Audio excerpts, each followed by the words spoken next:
thought I was just gardening on an ordinary Thursday morning. I had no idea that a stranger at my gate was about to hand me an address that would destroy everything I believed about my marriage, and that within 2 hours I would be standing in a property lawyer's office, holding a document with my signature on it that I had never signed in my life. But let me start at the beginning. Let me start with the kind of morning that makes you believe your life is exactly as it should be, because that is precisely where the trap was set. The house had been my grandmother's, and it was never just a house. It was the place where I had learned to walk, down the long hallway with the creaking second floorboard that every person who lived there knew to step over. When she passed, 2 years before I met Jason, she left it to me, not to my mother, not to my aunt who had always admired the garden with the reverence of someone who wanted to own it. To me. Because she knew, she wrote in the letter her solicitor handed me, that I would understand what the house was. Not an asset, not an investment, a promise. And it needed someone who would keep it. The house stood at the end of a quiet street lined with old chestnut trees. In late April, when the blossoms fell, the pavement looked as if someone had scattered white and pink confetti along the entire length of it. The kitchen smelled of old timber and ground coffee, and the faint ghost of jasmine that climbed the east-facing window. And in the mornings, the light came through in long, warm slats across the terracotta tile floor. I had loved that house since I was 4 years old. Jason and I had been married 3 years when everything began to come apart. We had met at a dinner party on a wet October evening. He had arrived 40 minutes late, laughing at himself, and managed to make the entire table forgive him within his first 2 sentences. That was Jason's particular gift, ease. He moved through rooms and people's attention with a frictionless warmth that made everything around him feel lighter than it had been before. We married 18 months later, moved into the house together, and I watched him fall in love with it the way I had, slowly, through small daily encounters with its character. He repainted the window frames one Saturday, matching the color from an old photograph. He fixed the front gate latch on a Sunday, emerging from the shed with grease on his hands and a satisfied expression. These felt, to me, like the most eloquent kind of declarations, not words, actions, the patient, specific care of someone who intended to stay. But Eleanor was always there. Jason's mother was a small, precisely assembled woman in her late 60s, with silver hair pinned back in a chignon so tight it seemed to hold her entire expression in place. She had a smile that was anatomically convincing but emotionally hollow, the smile of someone who has learned that warmth is a tool and uses it with a craftsman's precision. She called me dear, in a tone that carried in its lower frequencies the permanent implication that I was not quite adequate. The first time she visited after we moved in, she rearranged my spice rack because she had, she said, a better system in mind. And she said it with such serene confidence that I had thanked her before I fully understood what had happened. I told myself for 3 years that this was simply normal friction, the standard price of loving someone who had been loved first and longest by someone else. Jason would shrug with an apologetic half-smile. "She means well," he would say. And I would nod, and we would pour another glass of wine, and the evening would move on. The first indication that something had shifted, that Eleanor's ambient control had sharpened into something more deliberately aimed, came in February, 4 months before the morning at the gate. We were sitting at the dining table after Sunday dinner, candles burning low, wine bottle nearly empty. Eleanor had been unusually quiet all evening, not absent but watching, the way someone watches when they are preparing to move. Then she turned to me with an expression too carefully neutral to be casual. "Clara," she said, "have you given any thought to what this property might be worth? In the current market, houses like this, the street, the period features, they've appreciated enormously. It really would be worth knowing where you stand." The candle between us threw a long shadow up the wall. I was aware of Jason reaching for his wine glass without looking at either of us. "We haven't thought about it," I said. "We're not planning to go anywhere." She smiled, the smile that accepted the answer without believing it. "Of course not. I only mean it's sensible to know the value of what you have, for planning purposes." She picked up her glass and the subject appeared to close, but something underneath it had shifted, and I felt it the way you feel a change in air pressure before a storm. Not yet visible, but unmistakably present.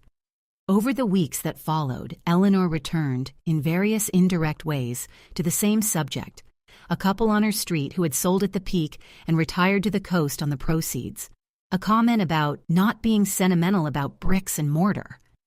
And then, one afternoon in early April, I came downstairs and heard Jason on his phone in the kitchen, speaking in a low, concentrated voice that went quiet the moment I pushed the door open. He looked at me, just a fraction of a second, just long enough, with something close enough to guilt to leave a cold mark.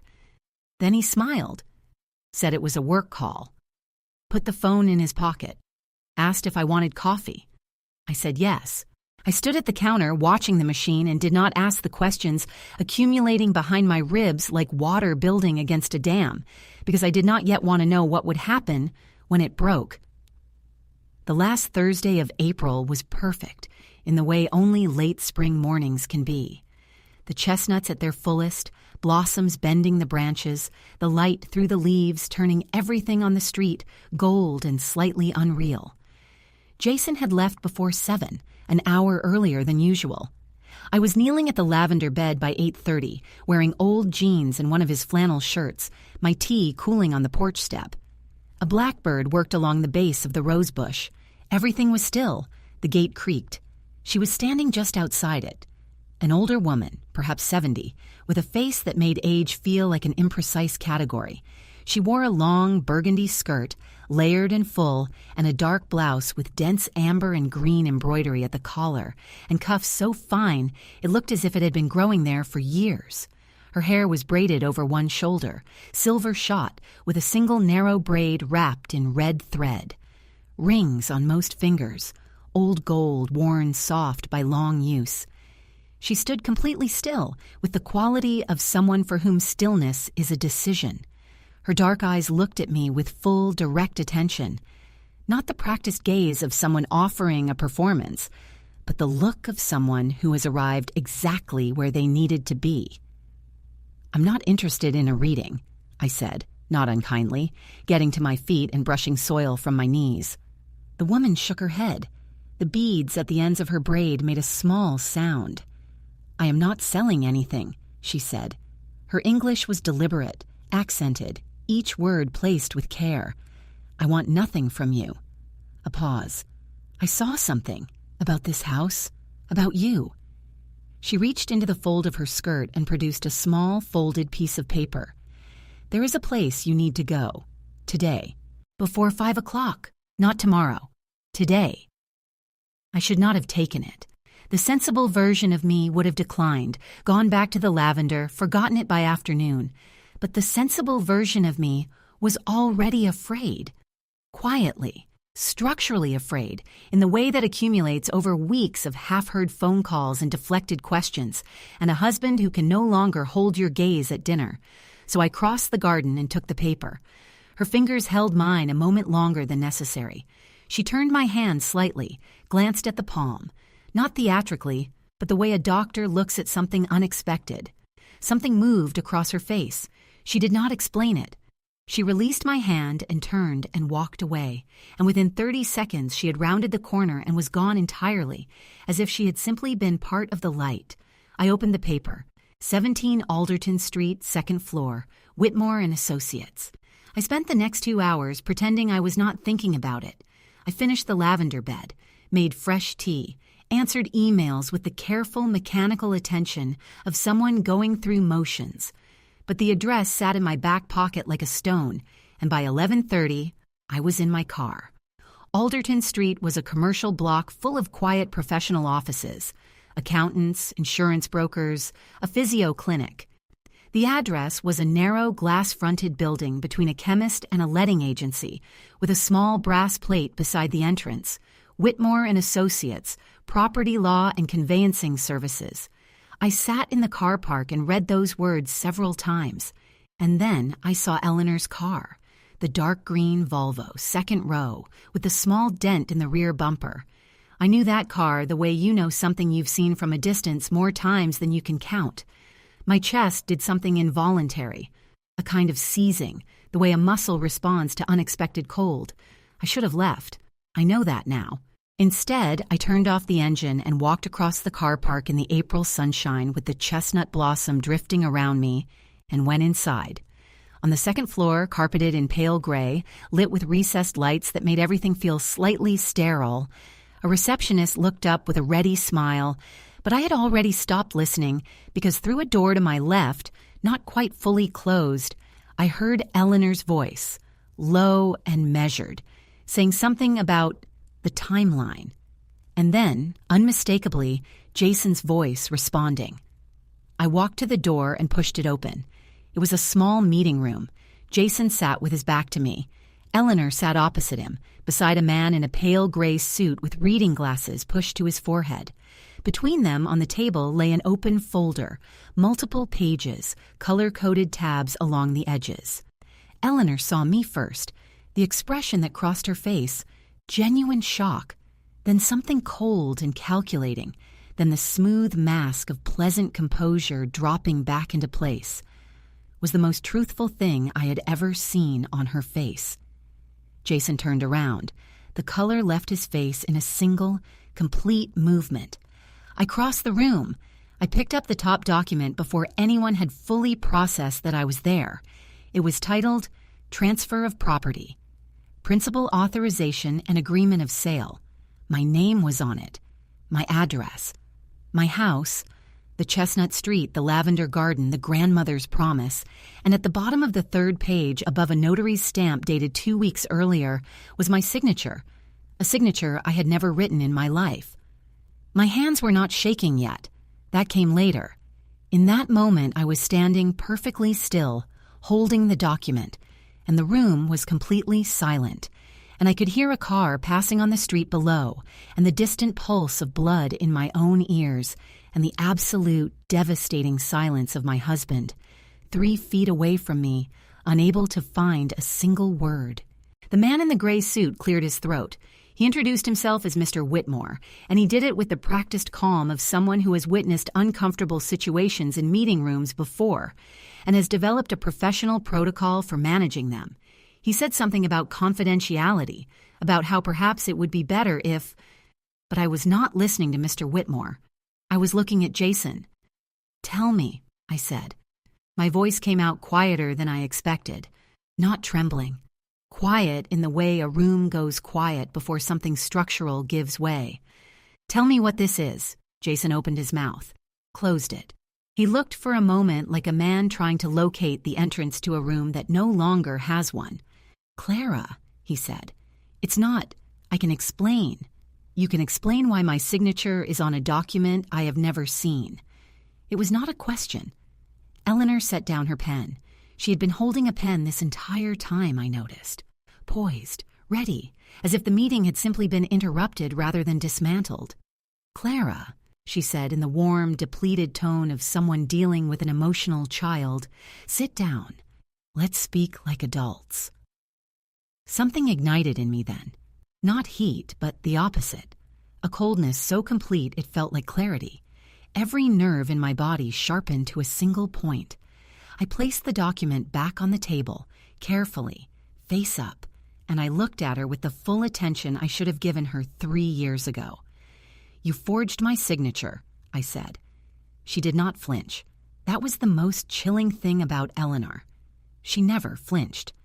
"There are legal nuances in property law that you may not fully understand," she said.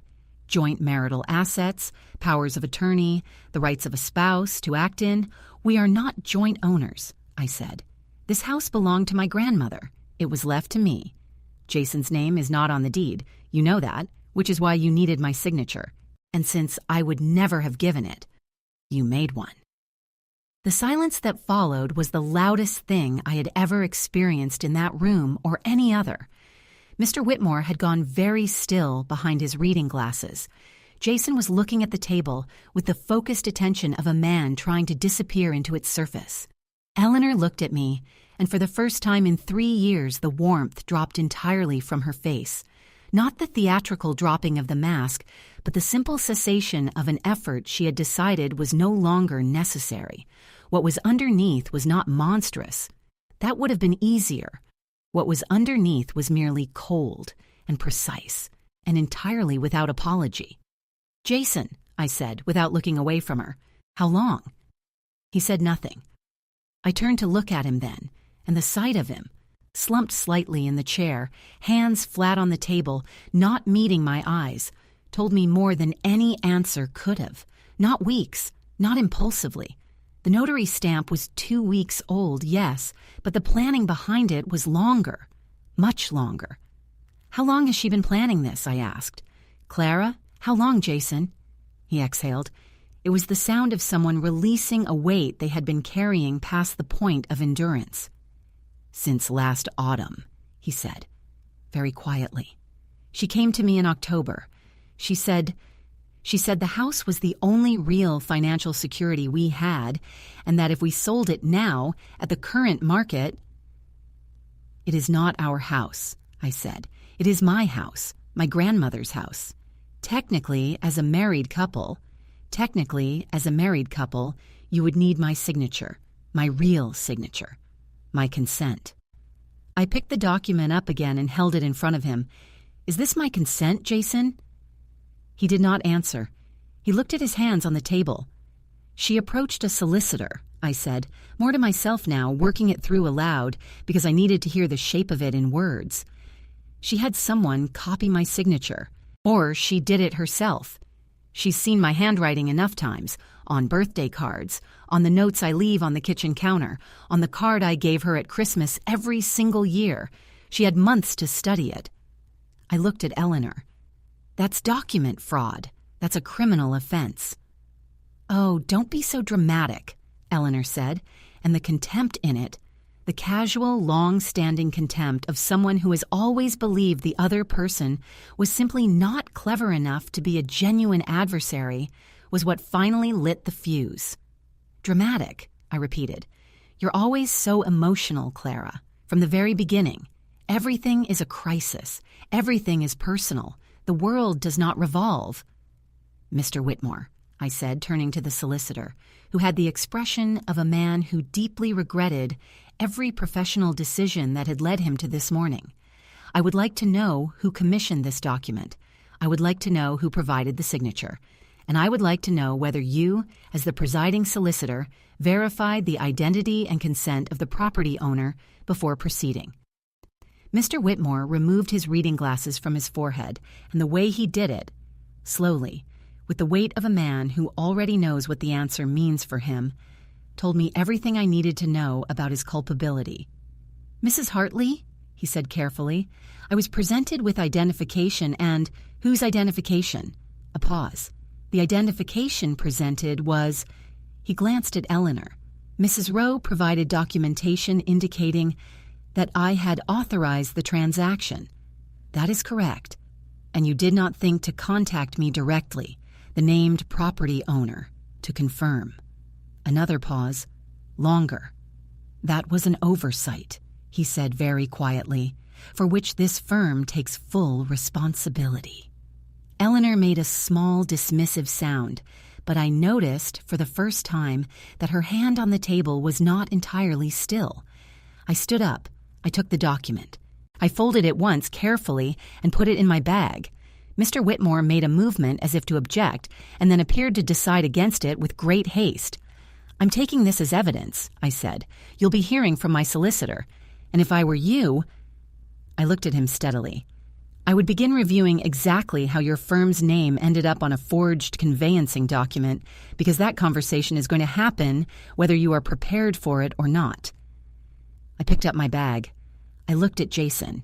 He had finally looked up, and his face had the blank, hollowed quality of someone who has watched a controlled demolition and is standing in the dust. I waited, in that moment, for something. For him to stand, to say my name in a way that was not an excuse, to do anything that resembled the person I had married. He opened his mouth. "Clara, I'm sorry. I didn't think she would actually—" "You knew," I said. "You knew since October. You knew when you got on that phone call in the kitchen and went quiet when I walked in. You knew at every Sunday dinner when she talked about market value and you said nothing. Your silence was not weakness, Jason. It was a choice. You chose to let it happen. I walked to the door. "Where are you going?" Eleanor called after me. The composure was thinner now. I could hear it the way you can hear ice beginning to creak. "You can't just take that document. That is a legal instrument." "It's evidence of fraud," I said without turning around, "which is a different thing entirely." I walked out. I walked down the carpeted stairs and through the glass door and across the car park in the April light. I got into my car. I sat with both hands on the steering wheel and did not move for perhaps 3 full minutes. And in those 3 minutes, something completed itself inside me. A rearrangement, a settling, the way a building's foundations shift after an earthquake and either hold or don't. Mine held. I could feel them holding. And when I finally reached for my phone, my hands were completely steady. I called my father first. He answered on the second ring. I told him in 4 sentences what I had found. He said, "Where are you right now?" I told him. He said, "Don't go home yet. I'm calling David."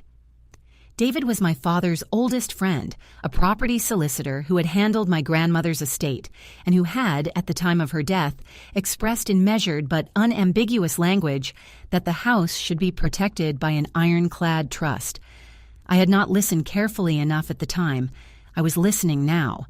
I called David myself 20 minutes later, still sitting in the car park. I described the document, the notary stamp, the forged signature, the solicitor's admission of the oversight. David's voice, when he responded, was the voice of a man restraining something quite satisfying. "Clara," he said, "I need you to photograph every page of that document and send it to me within the hour. And I need you to write down right now everything you remember from that room. Who said what, in what order, with approximate times. Do it now, while it's fresh." I did. I sat in the car with my phone and typed for 40 minutes, and the typing felt like building something. Each sentence a brick, each detail a tool, the entire account becoming, with every line, something solid and purposeful that bore no resemblance to the helpless, creeping dread I had been living in since October. David sent me a message at 1:15. Document confirms forgery. Notary seal is real, but the firm will have records. I'm filing a complaint with the Solicitor's Regulation Authority this afternoon. Do not discuss this with your husband until we've spoken. Call me at 3. I called him at 3. He had, in the 2 hours since our first conversation, already spoken to Mr. Whitmore's firm directly, triggering a formal internal review. He had filed a fraud report with the police. He had confirmed by checking land registry records that Eleanor had made a previous inquiry about the property's sale potential under a spousal transfer provision. 9 months ago in July, 3 months before she had apparently approached Jason with the idea, which meant the approach to Jason had not been a spontaneous moment of opportunism. It had been step 2 of a plan whose first step had been taken while Jason and I were, in July, on holiday together in Portugal. While I was photographing the sunset from a terrace in Lisbon and thinking my life was exactly as it should be, his mother had been sitting in a solicitor's office in our town asking how she could transfer my house out of my name. When I arrived home at 4 o'clock, Jason's car was in the driveway. I sat outside for a long moment, looking at the house. The cream-painted window frames he had matched so carefully from the photograph, the gate latch he had spent a Sunday fixing, the rose bush leaning its opinionated way along the east wall. And I felt the grief of it move through me like a cold wave. Not anger. Not yet. Grief first. For the version of him I had believed in. For the 3 years of Sunday dinners and repainted window frames and shared silence in the kitchen in the early mornings. The entire careful architecture of a life together, which had been built, I now understood, on a foundation he had been quietly undermining for at least the last 9 months. I went inside. He was sitting at the kitchen table. He looked up when I came in, and his face had the particular devastation of someone who has spent several hours alone with the full weight of what they have done and found it crushing. Good, I thought. Carry it.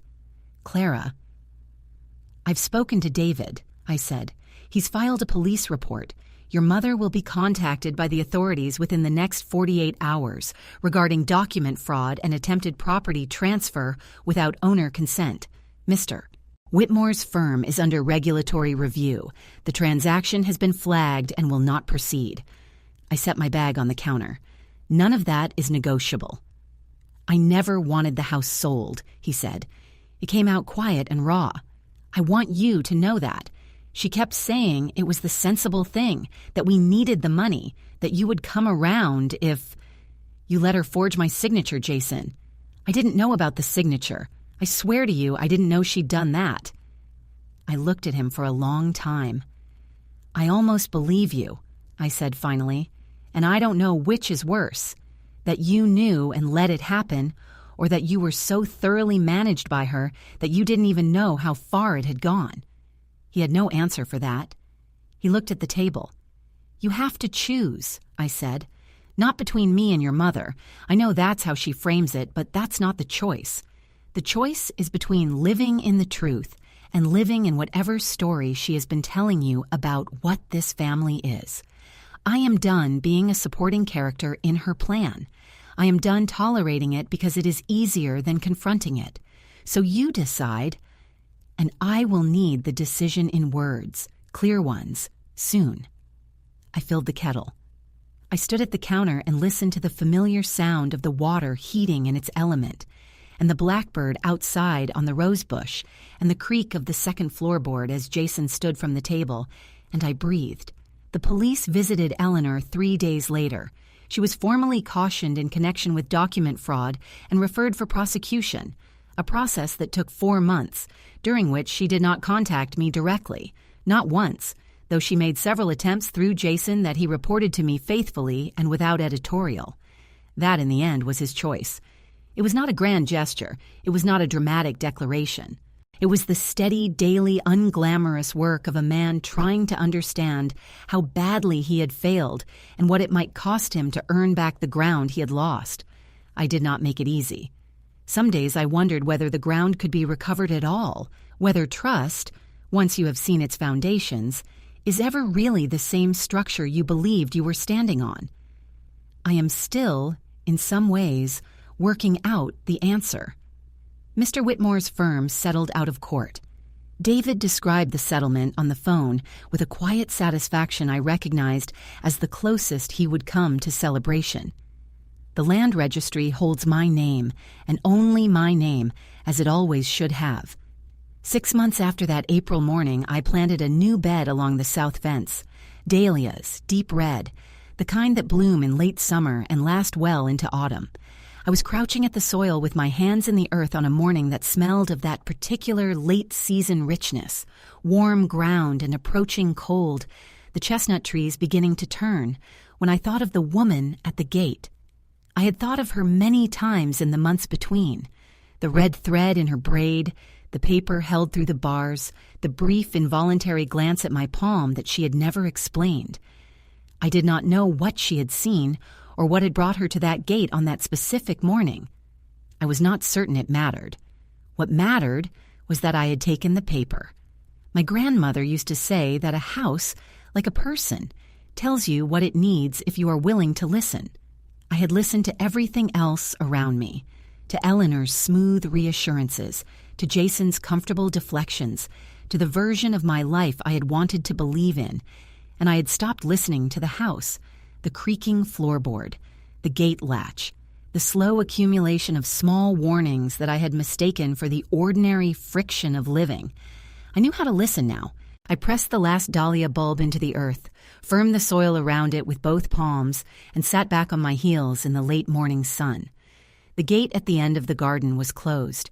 The street beyond it was quiet. The house behind me was mine, entirely, legally, and in every other way that counts. And for the first time in longer than I could clearly remember, so was I.